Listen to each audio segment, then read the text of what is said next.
नमस्ते। आज हम बात करने वाले हैं भारतीय संविधान के बनने की कहानी के बारे में। ये सिर्फ एक कानूनी दस्तावेज की कहानी नहीं है। नहीं, ये कहानी है एक नए देश की आत्मा को गढ़ने की। जरा सोचिए, दुनिया के सबसे बड़े और सबसे विविध लोकतंत्र के लिए नियमों की एक किताब कैसे लिखी जाए। और ये सिर्फ कोई सवाल नहीं था, ये वो बहुत बड़ी चुनौती थी जिसका सामना भारत के संस्थापकों ने किया था। तो चलिए, इस सफर को समझने के लिए हम इन 4 हिस्सों को देखेंगे।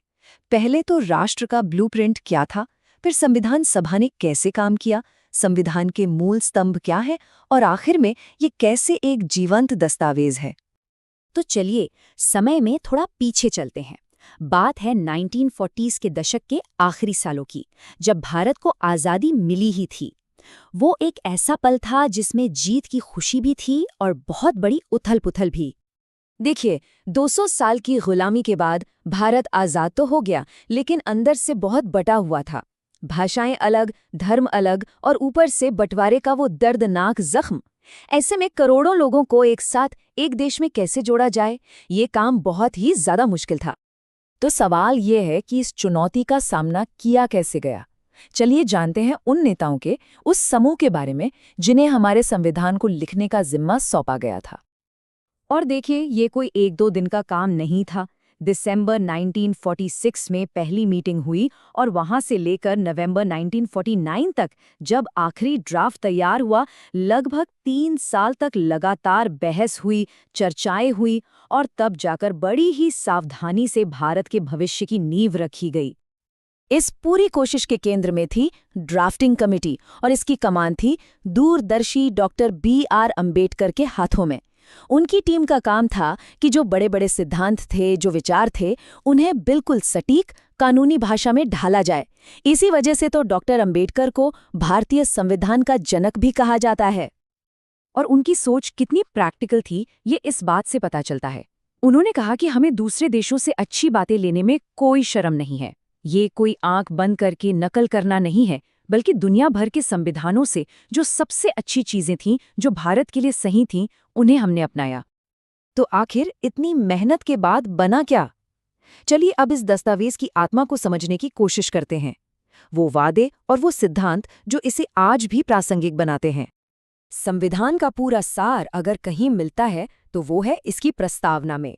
इसे आप पूरे दस्तावेज का आई कार्ड या पहचान पत्र भी कह सकते हैं। इसमें वो सारे मूल्य और लक्ष्य बताए गए हैं जिन्हें देश हासिल करना चाहता है। ये जवाहरलाल नेहरू के उद्देश्य संकल्प पर आधारित है।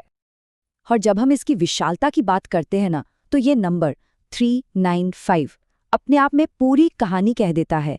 मूल संविधान में 395 अनुच्छेद थे, जिसने इसे दुनिया का सबसे लंबा लिखित संविधान बना दिया।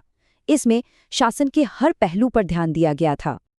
अच्छा, यहाँ एक बहुत जरूरी फर्क समझना होगा, मौलिक अधिकार और निर्देशक सिद्धांत।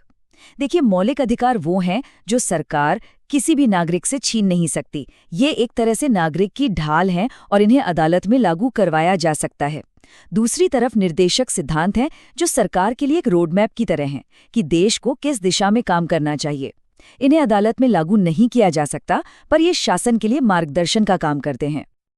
अब एक बहुत ही दिलचस्प बात, हमारे संविधान को कभी भी ऐसा नहीं बनाया गया था कि वो पत्थर की लकीर बन जाए। नहीं, इसके निर्माताओं ने इसे ऐसा बनाया कि ये वक्त के साथ बदल सके, विकसित हो सके।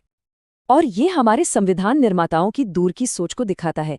क्या कमाल की दूरदर्शिता थी! वो जानते थे कि आने वाले समय में भारत बदलेगा, समाज बदलेगा, इसलिए उन्होंने संविधान में ही बदलाव की गुंजाइश रखी, एक ऐसा मैकेनिज्म बनाया जिससे ये देश के साथ साथ खुद को ढाल सके। तो ये होता कैसे है? देखिए, सबसे पहले तो समाज बदलता है, नई चुनौतियां आती हैं, नए विचार आते हैं।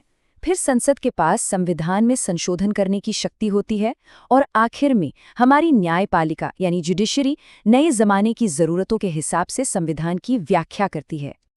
और आखिर में एक सवाल, जैसे जैसे भारत लगातार आगे बढ़ रहा है और विकसित हो रहा है, आपको क्या लगता है इसके जो संस्थापक सिद्धांत हैं, उनमें से कौन सा आने वाले कल के लिए सबसे ज्यादा जरूरी होगा?